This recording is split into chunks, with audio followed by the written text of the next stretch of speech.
Welcome to the Rim Break Rodeo. We hope this video helps. You're going to start by making sure the watch has enough power and the phone is ready. Charge to at least 50% and switch the watch on. Next, install the Veryfitpro app and open it. Create or log into your account so the app can store settings. Once done, enable Bluetooth on your phone and allow location permissions because Android/iOS often require that for BLE scanning. Now keep the watch screen visible while you move to the pairing stage in the app. Open Veryfitpro and tap Add Device, then select Wristband. The app will scan and show your watch's name.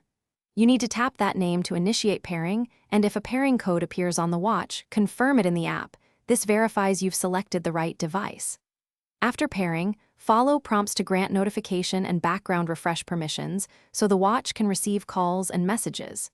Make sure sync completes. You should see steps, time, and profile data transfer within a minute or two. Finish by checking the app for firmware updates and install any available. Updates fix bugs and improve stability. Make sure watch face time matches phone time and enable notification access in system settings so alerts reach your wrist.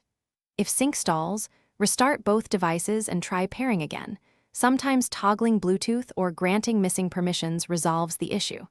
If nothing works, back up data if needed and perform a factory reset on the watch. Then repair. One key tip: clear app cache and reauthorize permissions before resetting. Thanks for watching. Consider subscribing if we helped you.